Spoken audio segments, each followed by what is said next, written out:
Guys, niyong kami ngunyo, no, namumudo ki biyawas.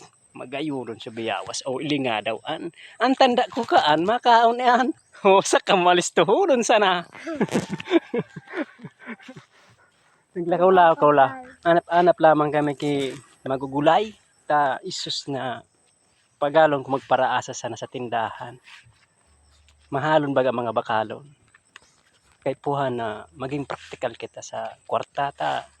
Kapagalon pag anapon ang kwarta ngunyan. Lalo na kung ang trabaho ta bako sapat sa pangpamilya.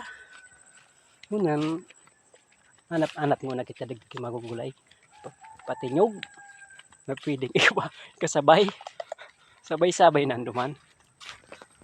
Ay, nasukay bahan ko. Awa naman. Dali ta mahanap kita kig magugulay tang lubi-lubi. Lubi-lubi sana. Ta marayan ta.